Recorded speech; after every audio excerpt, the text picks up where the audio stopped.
This is task 2 of the British Nationals Hang Gliding Competition 2024. A more difficult task than yesterday, but hopefully a chance for me to use some of the lessons I've learned.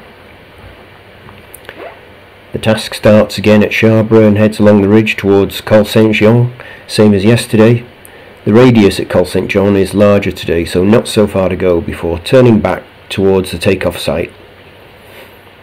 After this, a long stretch over the back, crosswind to a large radius turn point based at Malaup, followed by a short leg back to the ridge upwind of Savernon.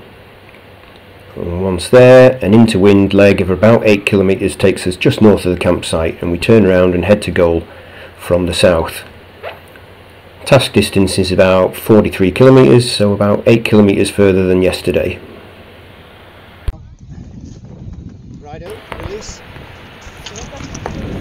I felt the takeoff was okay, but it looks like the glider started to run away from me at the end of the ramp.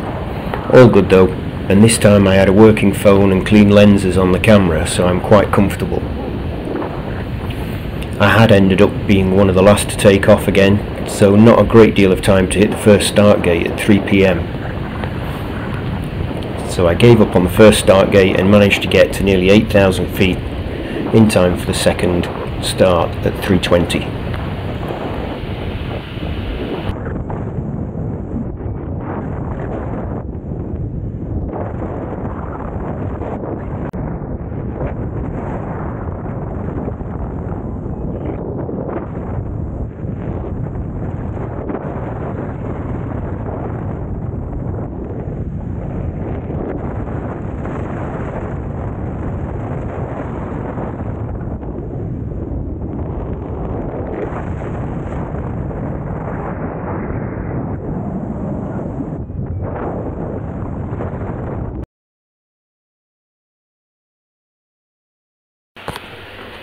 Here's the track showing how I managed to get high enough to take me all the way to turn point 1 and part way back again before needing to stop for some lift. This was far easier than the struggle I had yesterday doing a similar thing.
Here's the track from the height top-up point along the ridge, back to Chabre takeoff where I topped up again to about 8,500 feet before setting off crosswind to the turn point right across the valley.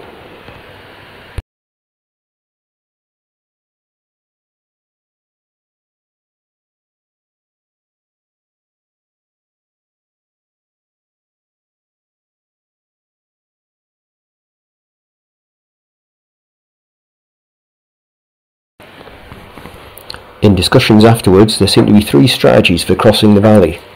Gary flew windward of the optimised route, hoping and succeeding to catch a thermal which would push him back en route as he gained height. Tim was already on final glide, so stuck on the optimised route, which saw him far ahead of everyone else, but he just missed goal by a couple of fields. I was cautious and went north of the optimised path, so that if I lost too much height I could run for the cliffs around turn point 3 and then try for turn point 2 again from there. In the event, however, I picked up a great climb halfway across the valley, which meant I could go straight to the turn point.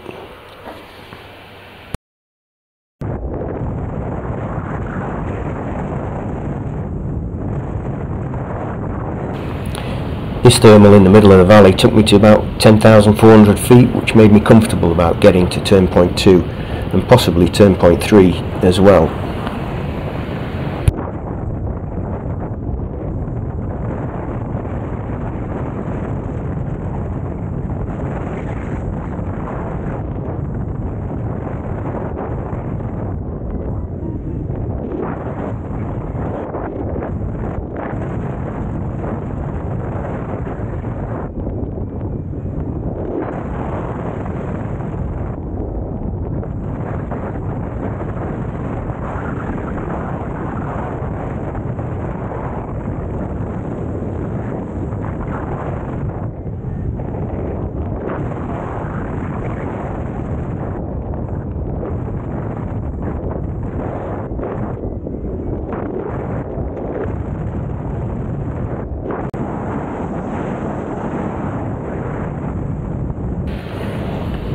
My shoulder was sore from yesterday's flight, so couldn't get the leverage to get full VG on for this section.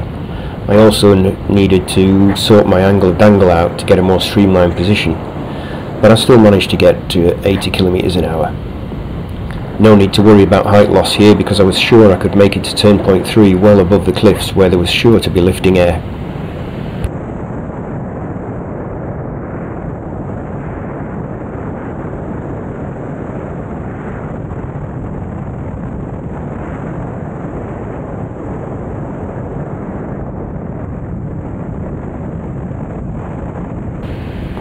My instruments were telling me that Scott had landed successfully somewhere down between the lake and the road, so I had that as my backup landing option if I failed to get any height once I arrived at the cliffs at turn point 3.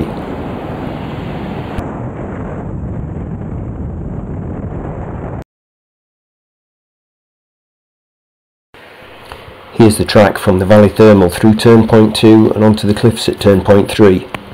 In the end I arrived lower than I expected at the cliffs, but still several hundred feet above the top, and I was able to hunt around for several minutes for a good thermal to come through.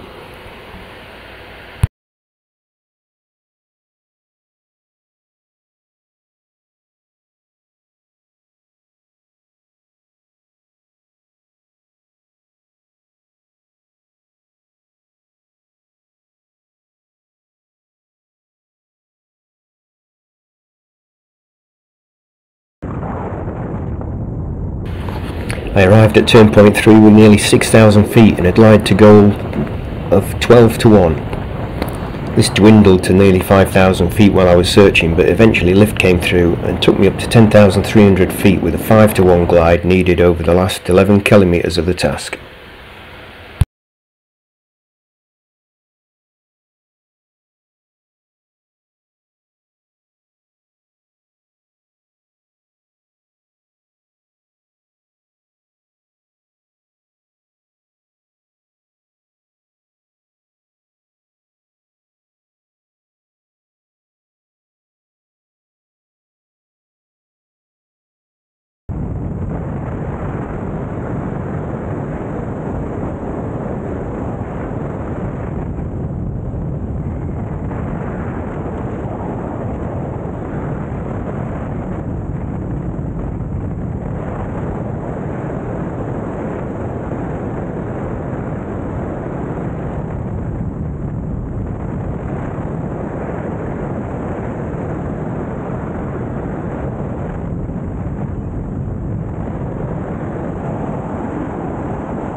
Although it was an into-wind leg, the air was pretty lifty, and by the time I passed the campsite with about 4 kilometers to go, I was flying at 7,400 feet with less than a 3 to 1 glide angle needed.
wind was very shifty in the landing field. Had my eye on the windsock for much of the way in, but nearer to the ground it looked like it shifted to the left at the last minute and I landed crosswind.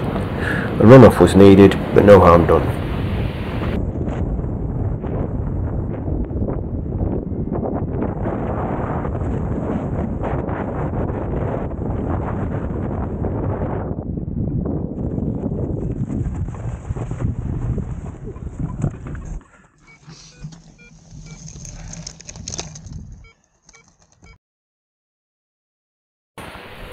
A great day for me, getting into second place for the task.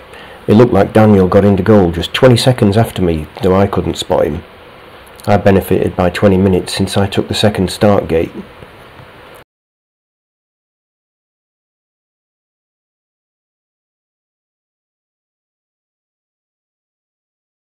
This second task turned out to be the last task of the week, so I managed to get 4th place in the competition. An excellent couple of days flying and well worth the trip.